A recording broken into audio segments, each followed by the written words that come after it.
I became an athletic coach some 40 years ago, and basically in this area I got involved with sport in this area and coaching simply because both my daughters come to this school, Cranford Community School, and in those days they used to have a lot of sporting activities, and my daughter Debbie used to take part in the school sports, and then she was good enough to run in the borough sports, and then they put her up for trials for the All England school sports.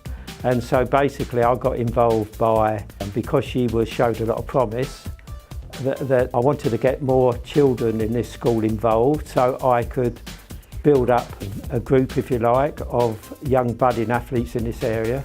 So I arranged for Debbie to go to a local Hounslow athletic club, and there I started coaching Debbie, who became very successful. She turned out to be Middlesex 800 metre champion. And then with my success, I had a lot of parents who come to me and said, their children were involved in sport, would I take them on? Which I did, and I built up one of the best girl team events in the country. We used to go all over the country, win relays, southern relays, national relays, and I had several champions come out of my group. And then from then on, I started coaching male athletes. And because, to be honest, when the girls got 16, 17, they sort of dwindled off getting boyfriends and that. So I thought the best thing is to keep to male athletes and just take on a couple of budding young girl athletes, which I did. And I was very successful at Hillingdon Athletic Club and the Borough of Hounslow Athletic Club, and also where Linford Christie trained. I can't remember, it was up at Hammersmith, I can't remember the name of the club now, but there I built up a team of good male athletes, and it turned out to be a group of about 10 athletes, 2 girls and 8 male athletes, and all of them got good enough to run for England, which I was very proud of, and 2 of them ran for Great Britain. And I remember one day one got called up to run against Russia and Germany in Newcastle, and I had to get in my car quick and drive all the way to Newcastle to see his race, and then drive all the way back. So it took a lot of my time, but to get to that standard we had to train 6 days a week, twice a day, and no smoking, no drinking. And those who didn't want to knuckle down to the discipline, well, I got rid of, because there's only one way to the top, and you've got to train very, very hard in any sport to get to the top. So I coached up till I was 75, and then my wife died, and I found it hard to even get out the house. But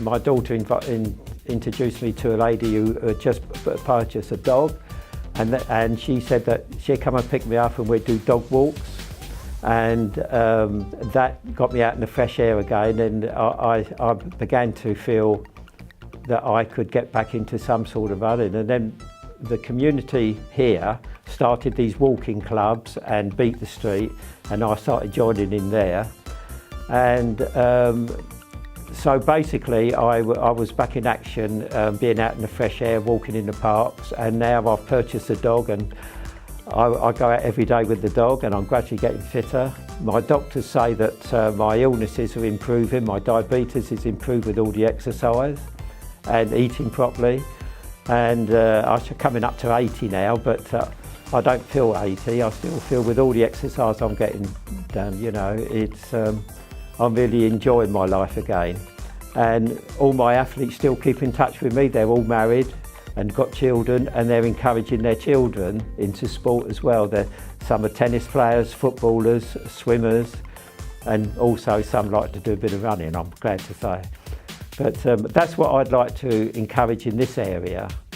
I would like to see these fun runs are all very well, but I'm looking for the youngsters to get that step further and start getting competitive like my athletes used to. So maybe people from this school or surrounding schools can get into proper athletic clubs, get really fit and train as hard as my athletes, and then we can say in this area we're developing athletes who can run for England. and Great Britain, whatever, you know. All my athletes were taken off the streets in this area, or Feltham or Sunbury, and they wasn't trained athletes when I got them. I made them into athletes, and it can be done. I was 2 or 3 boys that I took off the streets who were, you know, sort of doing the wrong things, breaking into cars and that, and I did get them off the street, and they come into my athletic group, and when they found how competitive it was and they would have to train hard, they knuckled down to it. No more crime. They both run for England, and now they're happily married with children, encouraging their children to it. So anybody can become a champion at whatever sport. I mean, I'm not just saying running, I mean swimming, hockey, football, tennis, you know. I mean, when did we last have a decent Wimbledon champion? I know Murray's Scottish, but that's the only one we've got really, isn't it? So I'd like to see that covered. I mean, this school can cover hockey and football, maybe tennis, I don't know. I don't know what they... And I don't know if they still have sports days. You see, when Debbie used to be here, they used to have lots of sports days. And I used to come to the schools and the local schools, and I would look for children who I thought had potential. And a lot of those become really good runners. So it's a matter of PE teachers in the schools sort of putting themselves out to not just take a lesson, but also look for development in, like that one would be a good sprinter, got lots of speed. That one runs around a football field and doesn't get tired, he might be a good long distance runner, you know. And it's up to the local schools, the PE teachers and that, to look out for what they think could be potential runners, swimmers, whatever, and then advise them to go to like swimming classes or go to athletic clubs. And of course, when they go to athletic clubs, they meet a lot of other kids who want to do the same thing. So they build up friendship, and it lasts forever. All my athletes have been friends for the last 30 years, and they all keep in touch.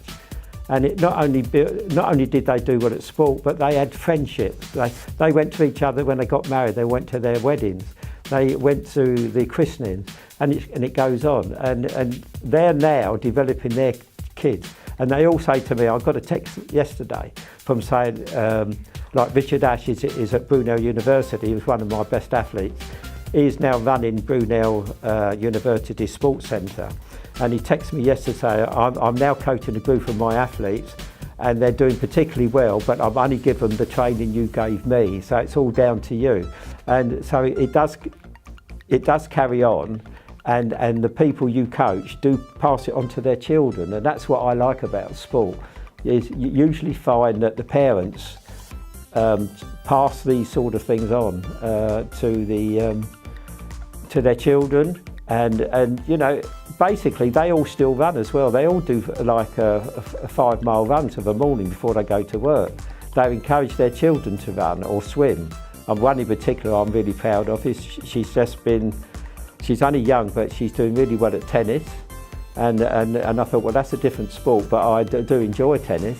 So I'm glad to see that the fitness level that they gave her right from the start of doing a bit of running, she's fit enough to play a good game of tennis now, and she's only about 6 or 7, you know, but she has potential. So they keep in touch with me. I get feedback from all my athletes with their children, and they all do a sport. So that's what I'd like to see happen in this area. Fun runs are fine, but I'd like to see them get a little bit more competitive.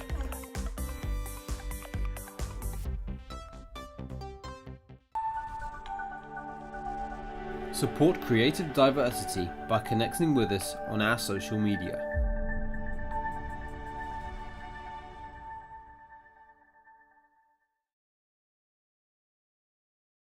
Be sure to watch more by clicking on one of these beauties.